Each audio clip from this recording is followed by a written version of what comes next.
Il massacro di Parigi ha sparigliato le carte anche per gli indipendentisti che stanno lottando per avere un Veneto appunto indipendente, ma c'è un altro fronte che sta arrivando, che è appunto quello islamico. La politica di immigrazione, tra virgolette clandestina, che stiamo portando qui in Italia è sicuramente deleteria per un certo tipo di discorso.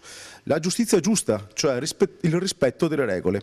Il presidente dell'Australia ha fatto in una dichiarazione una cosa bellissima, ha detto: se i musulmani vogliono la legge della Sharia in Australia, che restino a casa loro. Ma è giusto, cioè la cultura dei popoli deve rimanere tale nel proprio territorio. L'integrazione, questo è sicuramente un passaggio che dobbiamo capire come affrontare.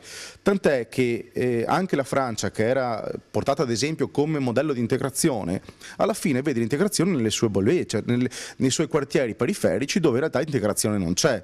C'è un sistema di chiusura di movimenti tra gli islamici piuttosto che altri e non si riesce a vedere una vera e propria integrazione nel sistema di vita anche francese. Quindi gli errori sono a monte, sono della cultura occidentale che non sta facendo integrare, oppure sono anche da parte degli islamici che non vogliono l'integrazione stessa.